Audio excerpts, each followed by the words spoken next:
pretty cool from here. The creek is really cool. We're just gotta find a cool place to camp now.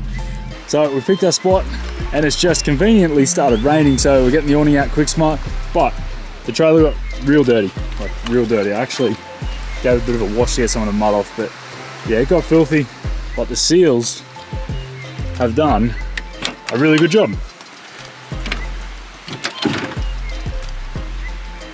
Everything in there is dry, clean, and free of mud. Even this is caked in mud. So it's getting in past the metal, but not getting past the seals. It's the same with the dust as well. I've noticed on this trip when it's been dry and any dust and the camper's been dusty, it hasn't come through the seals. All the gear. The camper is filthy, but the gear is clean. Ended up being a big day on the tracks. Those river crossings were awesome. Trailer went so well, the nav went so well.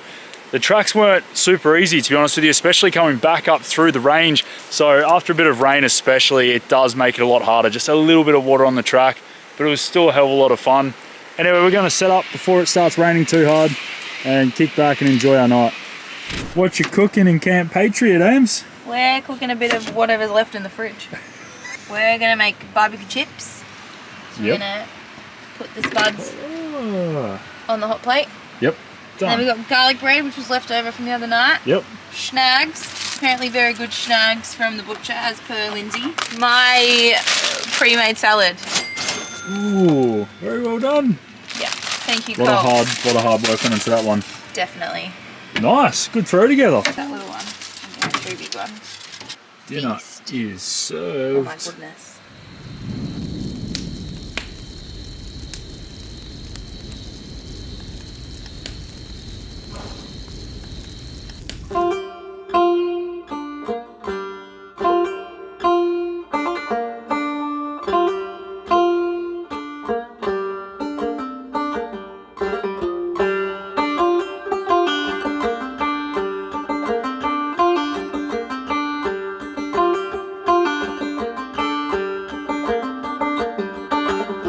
Get to go to sleep to and wake up to the sound of this, and the views straight out the front of the camper trailer from the bed are epic.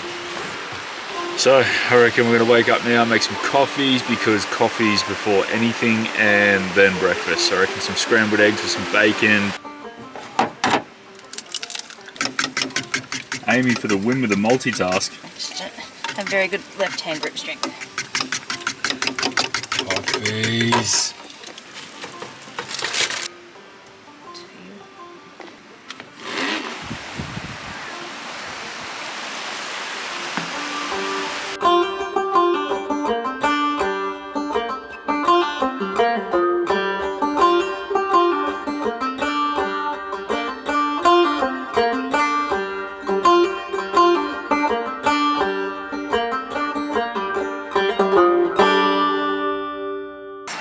I've got all over my face.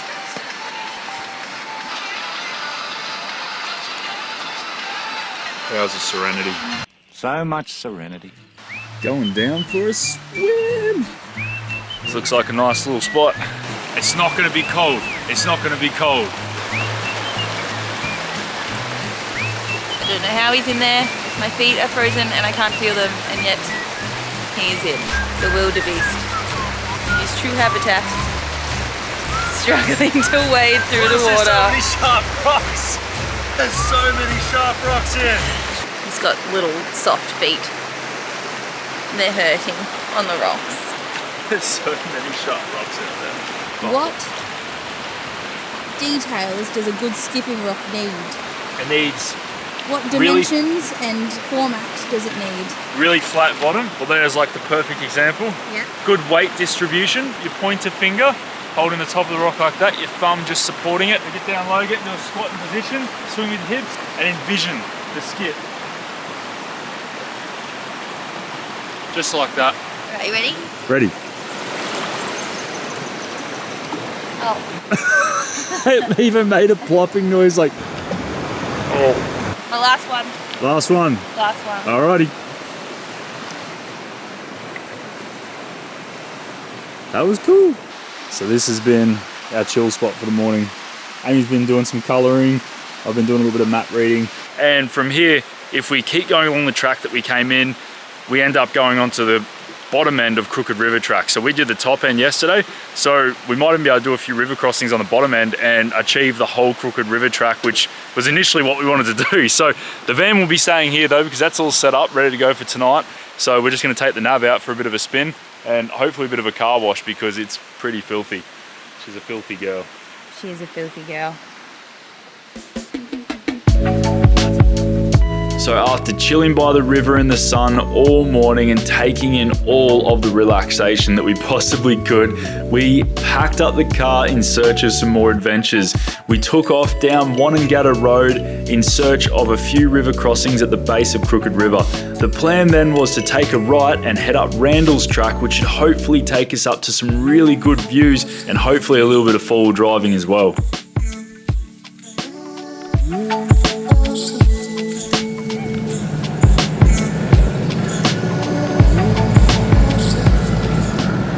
A bunch of grass, he's loving life. Hold on. He's like, go away, let me eat my grass, you fools. Alright mate, see you later. Yeah, I get it. You get it, you're over it. Onward to Crooked River. So we were just here chilling, waiting for a few cars to pass through the first river crossing at the bottom of Crooked River. We're about to go through, and then a low engine oil light comes on the dash. So we're not sure because it was only just recently serviced, so we just thought we'd have a quick look, check the dipstick level, which is still perfect. So I'm not sure exactly what it was. It could have been because we were coming down a steep descent. We just turned the car off and then back on again, and the message disappeared. So we'll just keep an eye on it and see if it comes back. But yeah, I'm not sure if anyone else has had that problem with the nav before, but everything seems fine with the oil level itself. We'll just keep on keeping on. Aim's about to tackle the first river crossing at the bottom of Crooked River. We're in 4 low.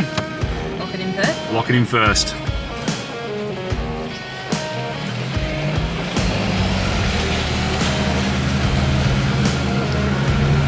little bit faster. That's perfect.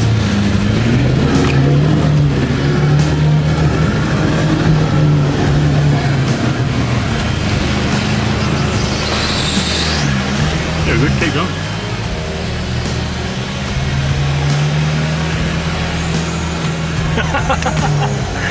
Well done, Ames. Well done. How'd you go? My heart's going really fast because that was really deep. The aftermath of Amy's deepest river crossing yet. What's our height, Trevor? When the fan belt started squealing, Amy's like, ah, what have I done? I stopped the car because there was a squeak, and then Joel's like, keep going.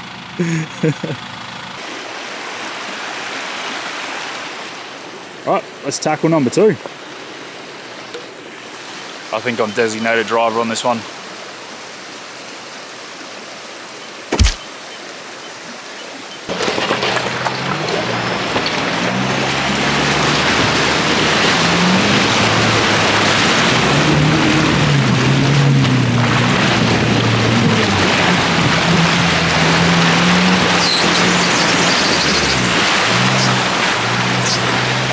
There was a rock halfway through. I didn't see it.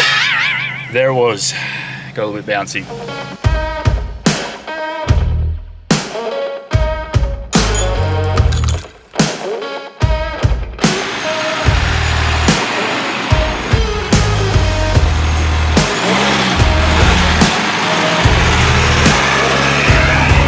We're going to take Randal's track. I think it gets pretty high, goes to a helipad and then over the hill back down into Black Snake Creek.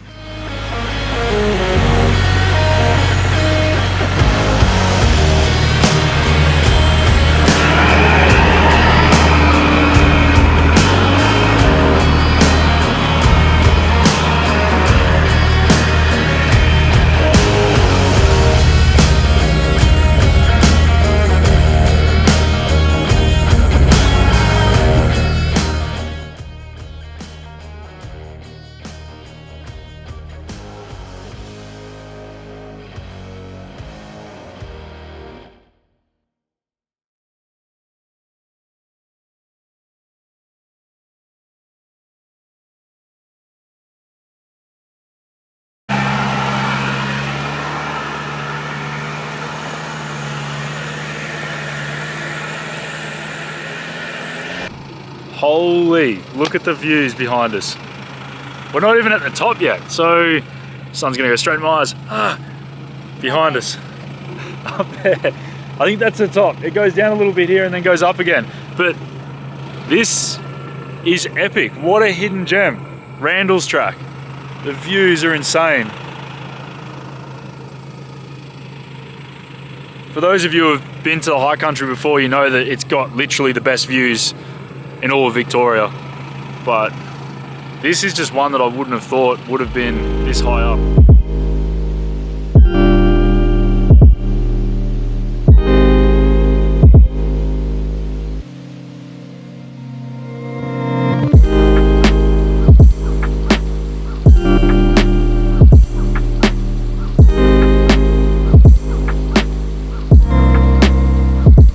How's that view? Holy hell. So we have a steep bit here. Amy is going to demonstrate first gear manual mode, low range in the automatic transmission and the MP300s. Because it's killer. Once it's locked up, it crawls so low. Have you got a copy there, Rubber Ducky? Got a copy, mate. Oh man, if I make it down here without stacking, I'll be a wizard. This view is insane. It is very pretty. We're going to catch the sunset too, which would be nice.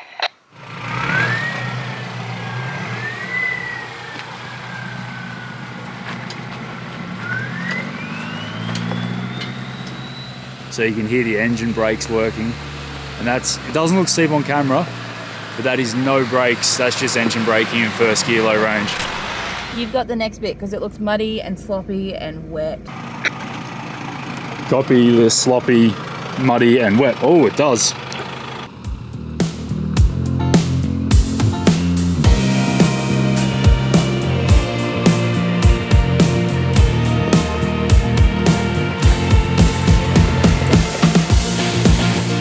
So after some slow driving and some good spotting, we made it down Conway track. It was some awesome driving getting down there, guys. Some really good views, especially with the sun setting just over the horizon. It was absolutely magic. It was a great drive, and I highly recommend checking out Randal's track and Conway's track if you're in the area. It's worth taking a look, guys. Those views are epic. Once we got down to the bottom of Conway track, we met back up with Wonnangatta Road, the same road that we had come in on earlier that day. But we were driving back out at sunset and it was starting to get dark and all of the wildlife started to appear. So as we're driving back, we saw kangaroos, bush wallabies, a couple of doe as well coming around the corner, which surprised us. But it was absolutely unreal drive. We just took our time being careful of wildlife, except one kangaroo almost got eaten up by the Ironman bull bar, but luckily he made it out unscathed. So we got back to the campsite and we tucked in for the night, having another good night's sleep right on the river. It was absolutely unreal. Woke up feeling refreshed and it was another great day. Blue skies, an awesome sunrise. It was a really good way to finish up a great weekend. So it's important before you take off, after you've adjusted your airbags for the campsite, you need to pump them back up to get the ride height correct on the side. Can't really see it because it's covered in mud. It's covered in mud, but yeah, there's a ride height indicator there and you want them to be just above the tyre basically on both sides, so they're nice and even, and that means that the airbags aren't maxed out and aren't going to have any issues. Go for it, Ames.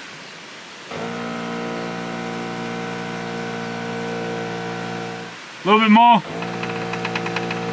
That'll do it.